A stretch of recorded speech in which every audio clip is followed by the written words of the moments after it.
আমি কোথাও বসে ডিভোর্স নিয়ে ডিসকাস করতে চাই না। দেন দুজন মানুষ একটা সময় ঠিক করেছিলেন একসাথে থাকবে, একটা সময় ভালো লাগছে না, থাকছে না।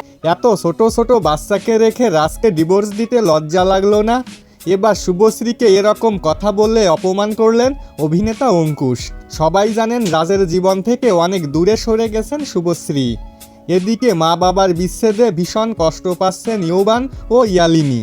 বাচ্চাদের কথা ভেবে শুভশ্রীকে কথা শুনিয়ে চলেছেন ভক্তদের পাশাপাশি মিডিয়ার লোকেরাও, যাদের মধ্যে এবার অঙ্কুশ শুভশ্রীকে নিয়ে বলেন, তোমার লজ্জা করে না এত ছোট ছোট বাচ্চাকে রেখে রাজকে ডিভোর্স দিতে? তুমি কিভাবে রাজকে ছেড়ে চলে গেলে? তোমার লজ্জা করা উচিত যে এরকম মা হয়েও তুমি তোমার ছেলে মেয়ের কথা চিন্তা করনি। তো বন্ধুরা, শুভশ্রীকে এভাবে অপমান করে অঙ্কুশ কি ঠিক করেছেন নাকি ভুল? আপনার গুরুত্বপূর্ণ মতামতটি অবশ্যই কমেন্ট করে জানাবেন। দেখা হবে, কথা হবে পরবর্তী কোনো ভিডিওতে।